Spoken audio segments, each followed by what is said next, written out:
Sa bawat hampas ng walis sa sahig, isang pangarap ang unti-unting binubuo ni Ina.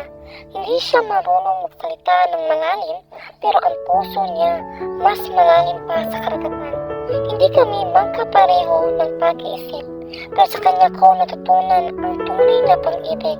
May kapansanan siya, oo, pero hindi siya kailanman naging kulang. Siyang dahilan kung bakit ako nakatapos habang siya'y tahimik na nagwawalis.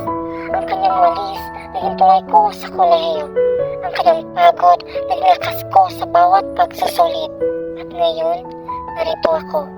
Buhay, lumalaban, nangangarap dahil sa kanya. Mama, salamat. Sa iyo ang bawat tagumpay, sa iyo ang bawat papuri. Dahil sa iyo, natutunan kong halin ang buhay. Kahit ito'y minsang mahirap intindihin.